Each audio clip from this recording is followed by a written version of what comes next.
AI, it's like, I do think about this angle a lot because when I was coming up and making music, people were still using vinyl records. I think PlayStation put out a game. You had this like rudimentary sequencer. Suddenly in the mid-90s, it kind of looked like, well, yeah, it looks like 12-year-olds are going to be able to start making music on their PlayStation. What does this mean for music? And people were asking all those questions, and it did seem like sort of a new frontier. I did start to see it as like the democratization of these technologies, so that, because back in the day, let's say in the 60s, if you wanted to record an album, you could certainly do it, but if you were serious and you wanted to record a multi-track recording and all that stuff, and have like quality equipment, it'd take thousands of dollars, or thousands of dollars of studio time. And then suddenly, in like probably the early 90s, mid 90s, you could do all that stuff at home on a $2,000 computer. And it took it out of the realm of like just professionals or just these giant corporate entities, these record labels being able to afford this stuff. Suddenly it was normal people. And I think that's nothing but good,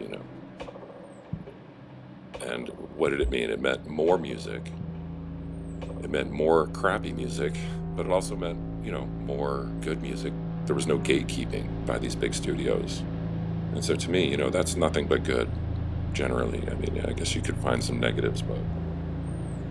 And I see that happening with film today, with the AI technologies. And you might say, well, it's taking the art out of it. It's like, well, yeah, but I'm not an artist in that sense. Like, I like to write. I like to make music, but I can't draw very well. I don't know that I want to become a Blender expert, like as much as I want to make these movies, but you say, well, you're lazy. And it's like, well, yeah, I am a little bit.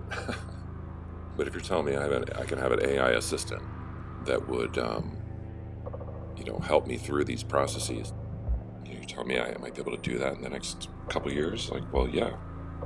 I know the subscription model drives me crazy today with software, but that might be worth a couple $100 a month.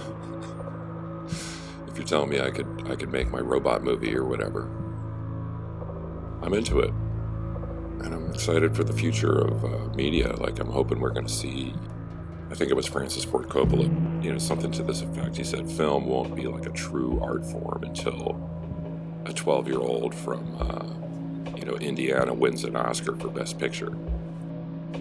Not that the Oscars is a good gauge, but you get what he was saying.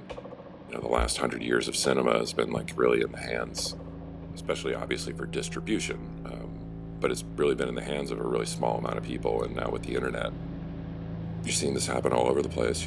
People producing these weird little projects that get a lot of love and attention and really change people's lives. I think about the world of streaming. I mean, it is crazy though that kids can make a living just, being on YouTube talking about Fortnite or whatever. Side note, I am addicted to Fortnite, honestly.